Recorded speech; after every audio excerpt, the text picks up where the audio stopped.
Bonjour, mon nom est Isabelle, je suis auteure, conférencière, blogueuse et j'adore partager les enseignements spirituels de façon colorée.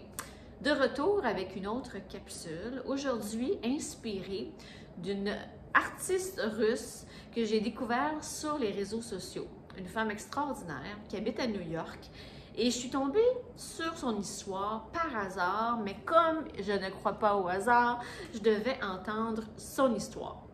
Elle raconte comment elle était dépourvue. C'était une artiste, elle avait un studio et elle louait un appartement dans un sous-sol à Brooklyn. Il lui restait à peine 200 $ dans son compte de banque. Elle ne savait pas comment elle allait payer son loyer. Elle était vraiment découragée. Et au lieu de se concentrer sur ses peurs, elle est tombée sur un livre d'Eckhart Tolle, Le pouvoir du moment présent, et elle s'est mise à méditer. Elle s'est mise à méditer et elle avait super faim, elle n'avait même pas assez pour manger. Elle était dans un état qui n'était pas très positif et elle a quand même choisi de méditer. Et pendant la journée, elle avait envie de sushi. Elle s'est dit, moi j'ai envie de manger des sushis.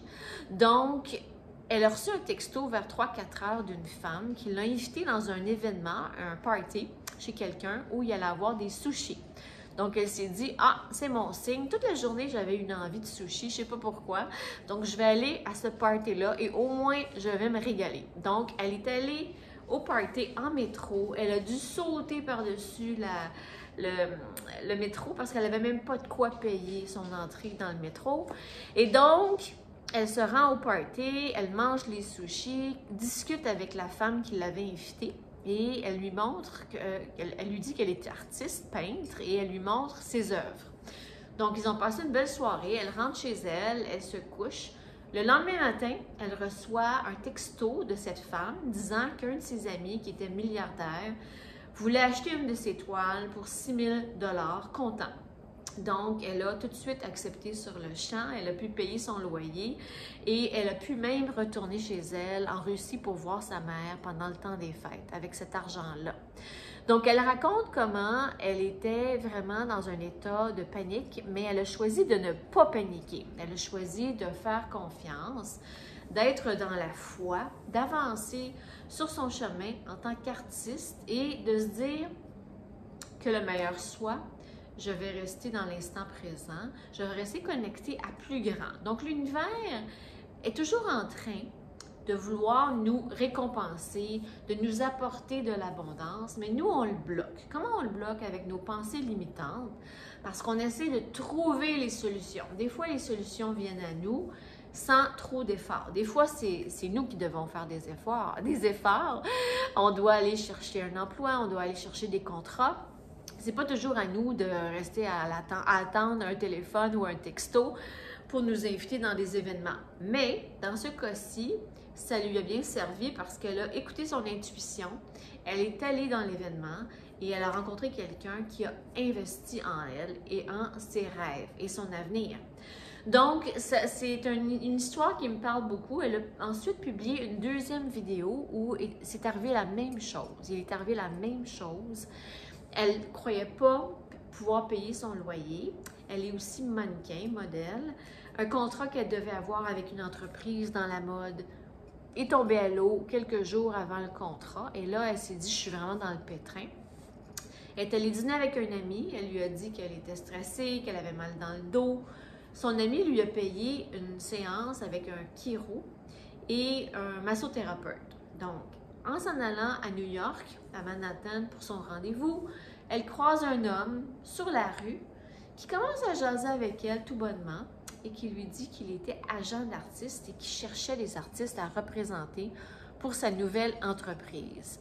Il lui a demandé de voir son portfolio sur le champ. Encore une fois, il lui a acheté une de ses toiles et le lendemain, il a acheté tout ce qu'elle avait dans son studio pour une valeur de plus de 100 000 $. Elle n'en revenait pas. Et elle s'est dit, si j'avais eu le contrat de mannequinat, ben, j'aurais pas rencontré cet homme-là qui aurait investi dans mes toiles, etc., etc. Voyez-vous comment l'univers fonctionne? L'univers, c'est comme un GPS géant qui veut toujours notre bien, qui veut notre expansion et surtout notre bien-être dans toutes les sphères de notre vie, les 4 sphères, abondance, santé, dans l'expression de soi et dans nos relations. Donc, s'il y a quelque chose qui est déséquilibré, c'est parce qu'on n'a pas écouté notre intuition, ou bien on a fait des excès, ou on n'a tout simplement pas agi, on n'a pas suivi l'appel que Dieu a pour nous. Dans ce cas-ci, j'adore l'histoire parce qu'à 2 reprises, cette artiste-là a suivi l'appel, elle a écouté son intuition, elle est allée au party, elle a écouté l'intuition de parler à cet homme qui l'a arrêté dans la rue. Elle n'était pas sûre. Elle dit, je n'étais pas certaine si je devais lui parler ou non, mais elle a suivi son intuition. Ça me fait beaucoup penser à ma propre histoire. Si vous ne la connaissez pas, je me suis fait arrêter dans la rue par une voyante à New York, en plein milieu de Manhattan. Et mon intuition me disait, écoute ce qu'elle a à dire. Elle m'a dit que je perdais mon temps et que j'avais un talent, je devais commencer à écrire. Et cette femme-là a changé ma vie à plusieurs égards. Elle m'a en fait donné le droit de prendre mon envol et elle m'a alignée, si vous voulez, avec une de mes missions de vie qui est l'écriture. Donc, voyez-vous, c'est important de ne pas se fermer. Comme le dit Barbara Sher dans son TED Talk incroyable, l'isolement cause le blocage de nos rêves. Quand on reste isolé chez soi, on ne va pas rencontrer personne, on reste dans notre petit cocon et on pense qu'on est en sécurité, mais en fait, la vraie sécurité, elle n'est pas là. Elle est avec Dieu et les messages et les messagers divins qu'il nous envoie. Que nous nous envoyons nous-mêmes parce que la source divine, au fond, elle est en nous. Alors voilà pour cette capsule, c'est l'histoire d'une artiste. Je vais trouver son nom et je vais le partager dans le lien ci-bas si vous avez la curiosité d'aller voir ce qu'elle fait. C'est très intéressant, c'est spécial ce qu'elle fait, ça me fait penser un petit peu à Salvador Dali. C'est fantastique et c'est merveilleux. Elle a un grand talent. Mais en plus de ça, c'est une fée magicienne. Elle est une fée de manifestation et ça se voit dans son regard, vous allez le voir. Il y a quelque chose de magique dans son regard, cette femme-là. Et elle est venue ici nous enseigner, à nous tous, de ne pas se limiter, de suivre ses rêves et de ne pas rester dans la peur.